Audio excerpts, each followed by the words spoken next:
Queridos amigos e amigas, muito boa noite. Estamos dando início ao programa Espiritismo e Vida, neste tradicional estudo sistematizado do livro O Evangelho segundo o Espiritismo, neste domingo, dia 20 de agosto de 2023. Nós estamos fazendo um estudo do capítulo 15, Fora da caridade não há salvação. Capítulo 15, Fora da caridade não há salvação. Hoje nós vamos falar sobre os itens 6 e 7, necessidade da caridade segundo Paulo. Então nós vamos ler primeiro a passagem de Paulo e depois vamos ler e fazer o comentário do que escreveu o nosso querido Kardec.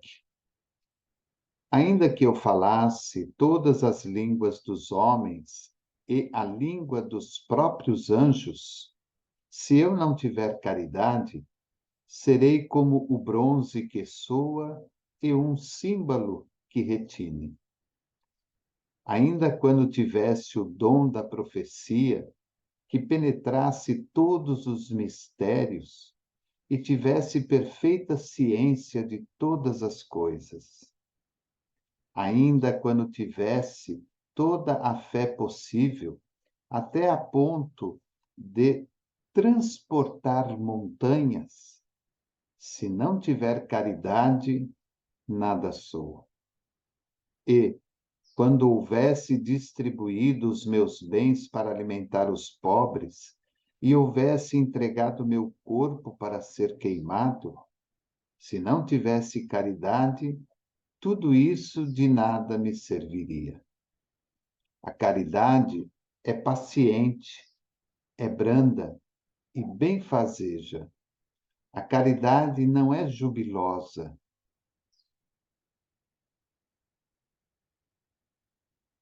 A caridade não é injubilosa, não é temerária, nem precipitada.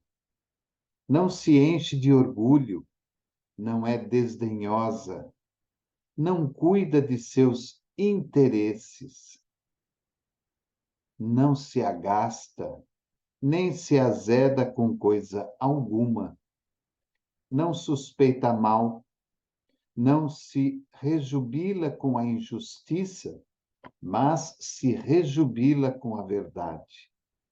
Tudo suporta, tudo crê, tudo espera, tudo sofre.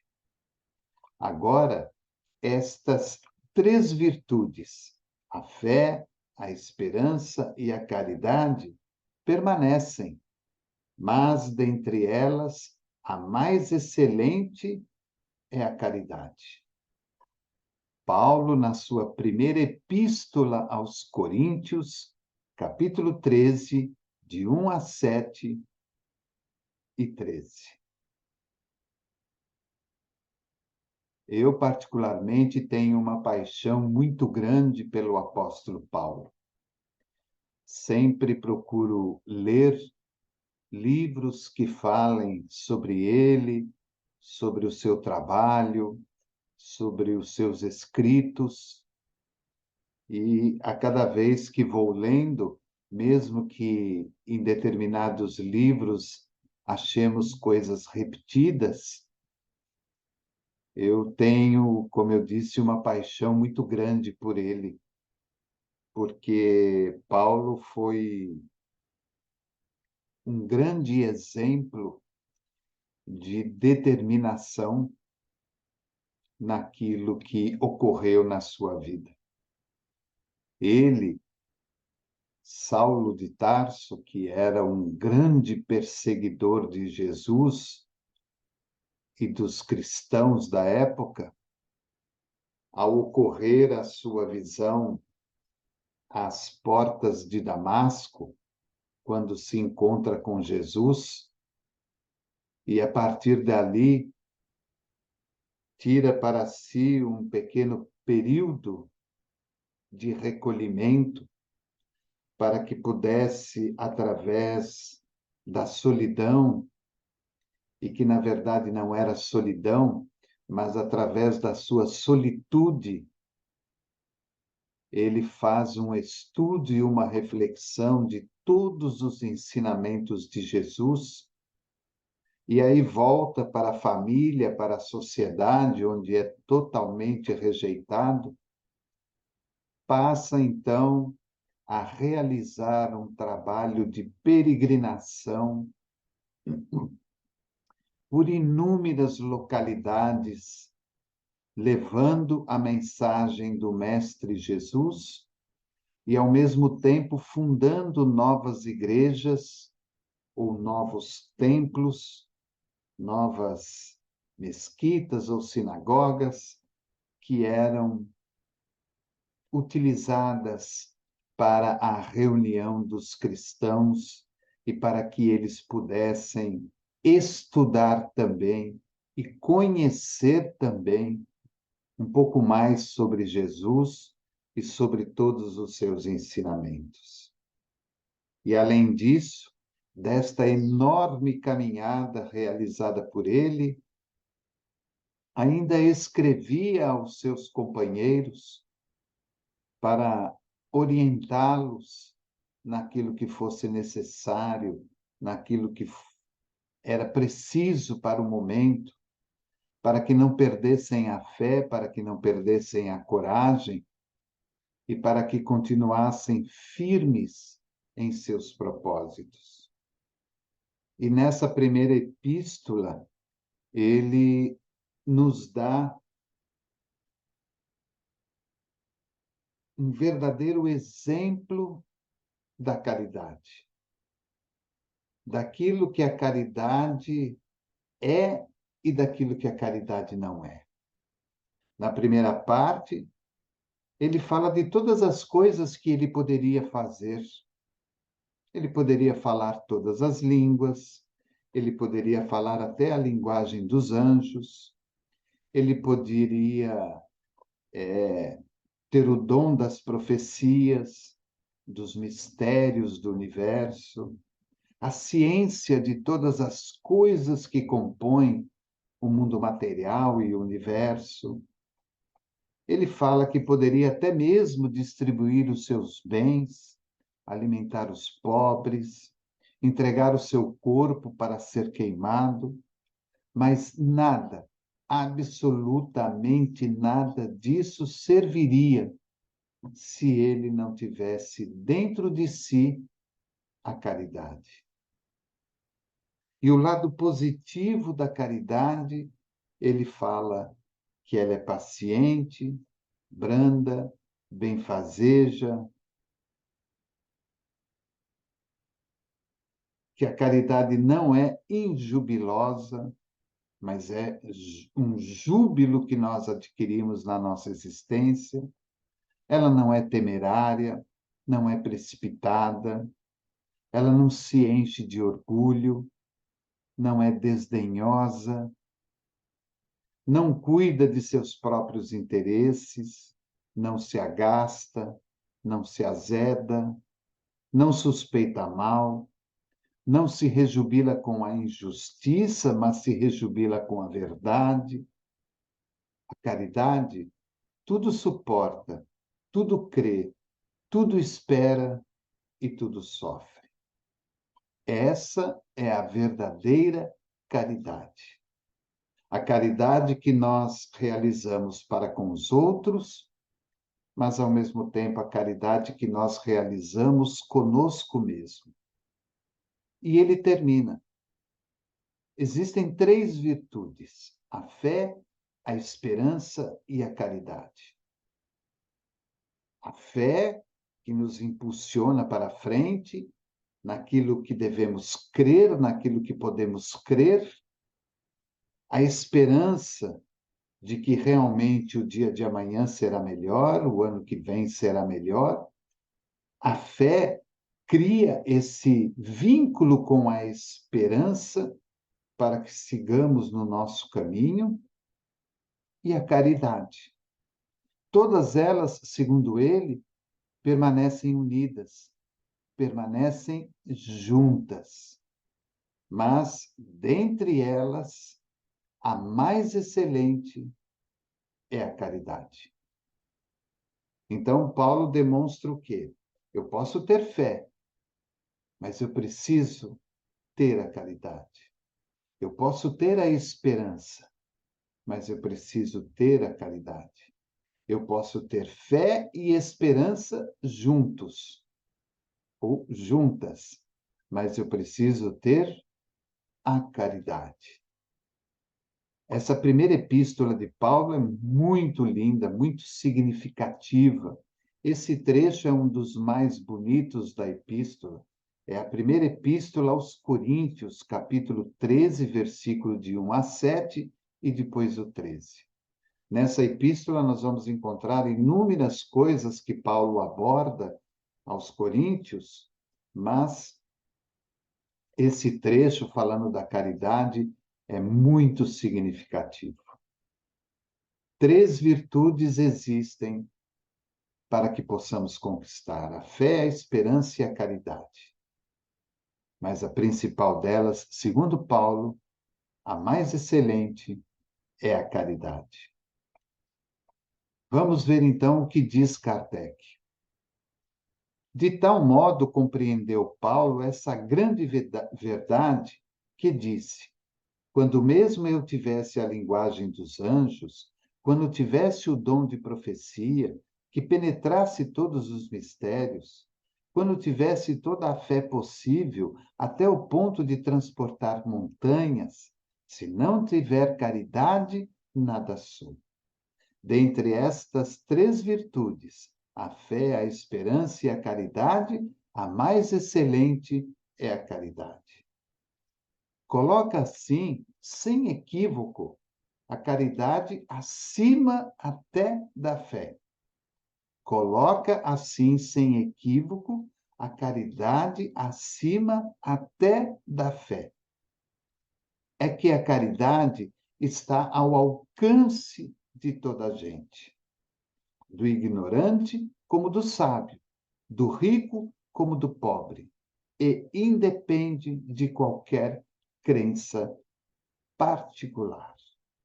Então, Kardec, fazendo esta análise, a primeira coisa que ele nos chama a atenção é que Paulo coloca a caridade acima até mesmo da própria fé. Eu tenho fé no catolicismo, no espiritismo, no hinduísmo, nas questões do muçulmano, eu tenho no budismo, mas se eu não tiver caridade, segundo o próprio Kardec, há uma falha ainda em nós. E ele fala que Paulo age desta forma porque a caridade está ao alcance de todas as pessoas, de toda a gente, do ignorante, do sábio, do rico, do pobre, e independe de qualquer crença particular. Então, não importa se somos ricos ou pobres, se somos sábios ou ignorantes.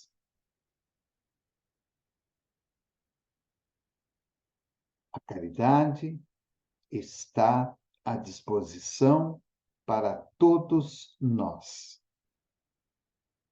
Não importa se sou católico, protestante, budista, islamista, espírita, umbandista, não importa. A caridade está à disposição de todos nós. E todos nós também já sabemos que a caridade não se limita única e exclusivamente à roupa, à comida e a dinheiro. A caridade vai muito mais além de tudo isso. A caridade de ouvir, a caridade de sentir, a caridade de falar, a caridade de agir. A caridade está nos mínimos gestos que praticamos no dia a dia da vida, com a natureza, com os animais e com as pessoas. A caridade está integralmente envolvida conosco mesmo, naquilo que nós realizamos no cotidiano da nossa vida conosco.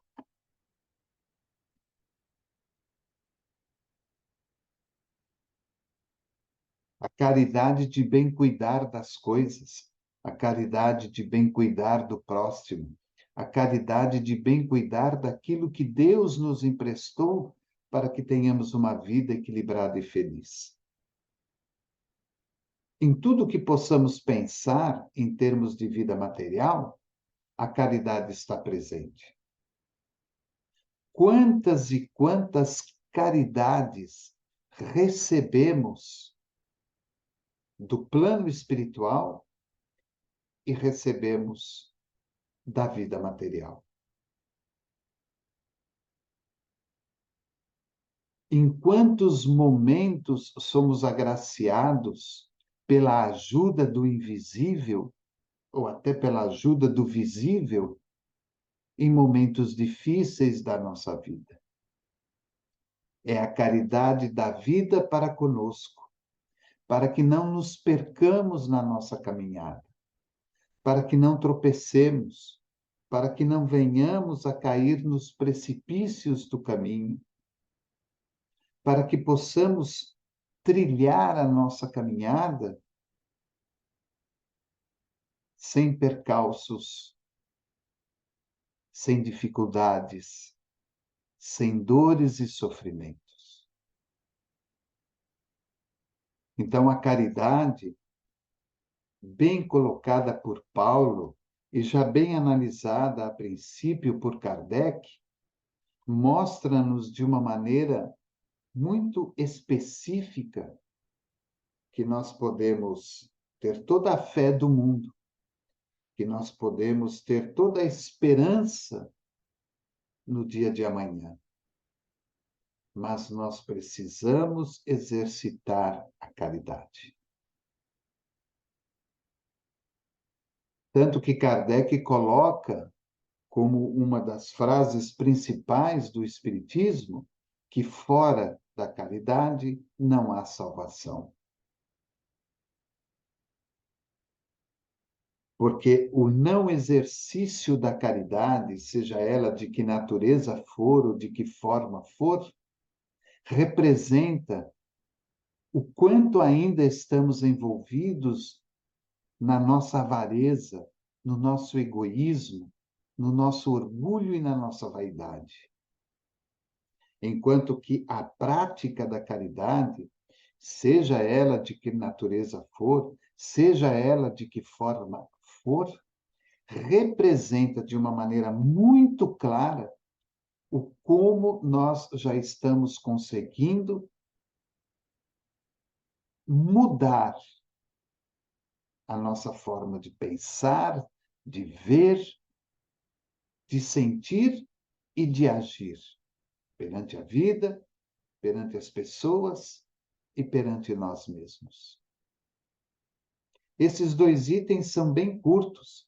O item 6 é o item que fala especificamente da epístola, reproduzida aqui pelo Kardec, e o item 7 é o comentário dele, que tem somente mais um parágrafo, que diz assim: faz mais, define a verdadeira caridade, mostra-a não só na beneficência, como também no conjunto de todas as qualidades do coração, na bondade e na benevolência para com o próximo.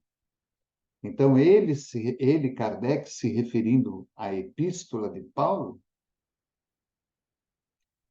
ele não mostra, segundo Kardec, apenas o lado da beneficência. O lado da beneficência é aquele lado em que nós estamos dando alguma coisa, seja o dinheiro, a roupa, o calçado, o alimento. Esse é o lado da beneficência existente dentro da caridade. Mas Kardec nos chama a atenção que Paulo, nessa sua epístola, está nos mostrando um conjunto de qualidades propícias ao nosso coração. dentro da bondade e da benevolência para com o próximo. Então, Kardec coloca a caridade nesse parágrafo final, segundo a abordagem de Paulo, como um conjunto de qualidades que nós vamos atribuindo ao nosso coração. A bondade por aquilo que estamos fazendo e para quem estamos fazendo, a benevolência por aquilo que estamos fazendo e para quem estamos fazendo, e a beneficência, que é materializar o ato caritativo. Você vai materializar a sua bondade e a sua benevolência através da beneficência, ou seja, transformar em realidade o que está no coração. E como eu disse anteriormente, não importa de maneira alguma o que você esteja oferecendo. Por maior ou menor que seja, estamos praticando um ato de caridade. Nós, normalmente, em virtude da vida material, acreditamos que a grande caridade, ou a melhor caridade, é aquela que é grande, é aquela que é visível aos olhos do mundo. Mas quando vamos ler a epístola de Paulo e vamos ler este capítulo do Evangelho, Fora da caridade não há salvação, capítulo 15, nos seus itens e nas instruções dos Espíritos, nós vamos observar que a verdadeira caridade é aquela que muitas vezes é a menor, é aquela que muitas vezes é a mais simples, é aquela que não é visível aos olhos de Deus. Desculpem, aos olhos do mundo, mas visível aos olhos de Deus. Porque essa, na realidade, ela está sendo feita pelo nosso coração, pelo amor que existe dentro de nós. Então, ali misturou-se a bondade, a benevolência, e aí, através da beneficência, nós concretizamos, materializamos a nossa caridade. E é importante, muito importante, nós nos lembrarmos que essa caridade, ela não é simplesmente para o outro. É uma caridade para nós também. Quando nós nos olhamos de maneira diferente, quando nós nos cuidamos com mais atenção, com mais carinho, com mais amor, quando nós nos utilizamos da bondade e da benevolência para conosco mesmo, e aí materializamos isso através de uma beneficência direcionada a nós próprios, estamos, claro, exercitando a caridade. Quando Kardec fala que ela é tanto para o rico como para o pobre, o rico pode dar alguma coisa. O pobre pode não dar algo material a outro, mas ele tem outras virtudes e outras qualidades que podem ser distribuídas, divididas com outros companheiros. O pobre, muitas vezes, pode ofertar ao rico algo que ele ainda não tenha, algo que aquela alma ainda não tenha aprendido. E o rico pode oferecer ao pobre também algumas lições importantes, como também bens materiais, para que tenha uma vida mais digna e mais justa. quando nós olhamos as grandes calamidades do planeta, das civilizações, o que nós mais observamos é que em todos os instantes houve a falta da verdadeira caridade. Aqueles que, porventura, faziam de uma maneira muito peculiar, ou seja, visível aos olhos de todos, para que todos pudessem ver e dizer: olha que caridade, que homem bom, que pessoa boa. Todos se lembram, né, daquela passagem do gasofilácio, quando todos estavam ali abastados, oferecendo o que tinham de melhor. E aí chega aquela mulher humilde, simples, e retira uma única moeda do saquinho lá onde ela guardava o seu dinheirinho e depositou ali no gasofilácio uma única moeda.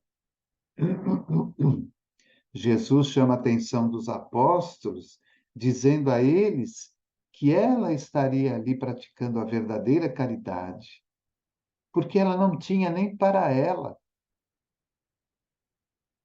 E o pouco que ela tinha, ela dividiu. Mas os outros tinham em abundância. Para eles, aquilo que estavam dando era o mínimo que poderiam fazer. E ainda se mostravam belos e formosos a todo o povo, para que pudessem ser agraciados pelas palavras e até mesmo muitas vezes pelos abraços, por aquilo que estavam dando. Ela não. De uma maneira muito sutil, muito discreta, chega e retira uma única moeda e deposita no gasofilácio. Tentando agradar aos deuses, mas sendo sincera de coração, mostrando que nada tinha, mas que o pouco que ainda tinha, que na verdade aos olhos dos outros era nada, ela deposita ali uma única moeda.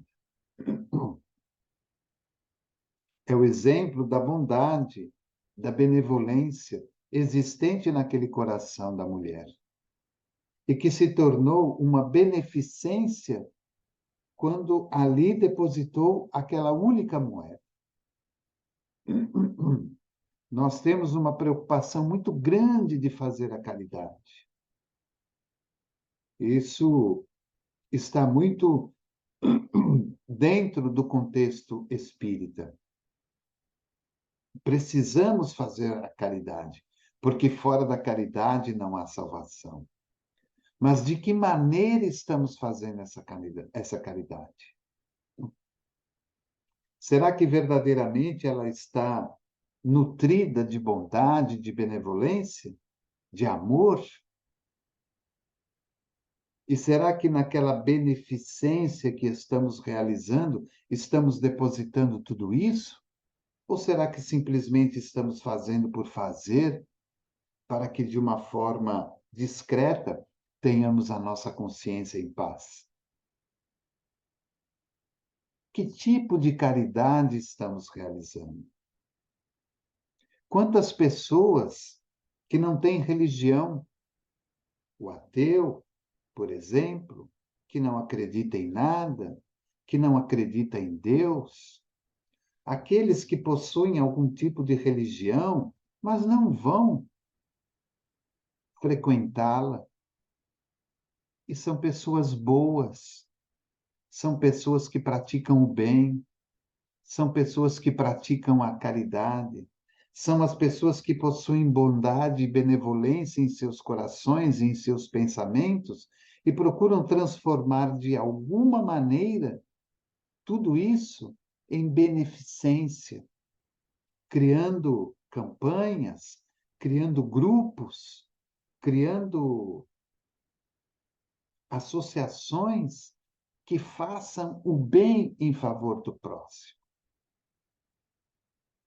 Muitas vezes, são pessoas muito mais caridosas do que aquele que se diz verdadeiramente religioso. Por isso que Paulo fala, quando ele termina a sua epístola, existem 3 virtudes: a fé, a esperança e a caridade. Mas dentre elas, a mais excelente é a caridade.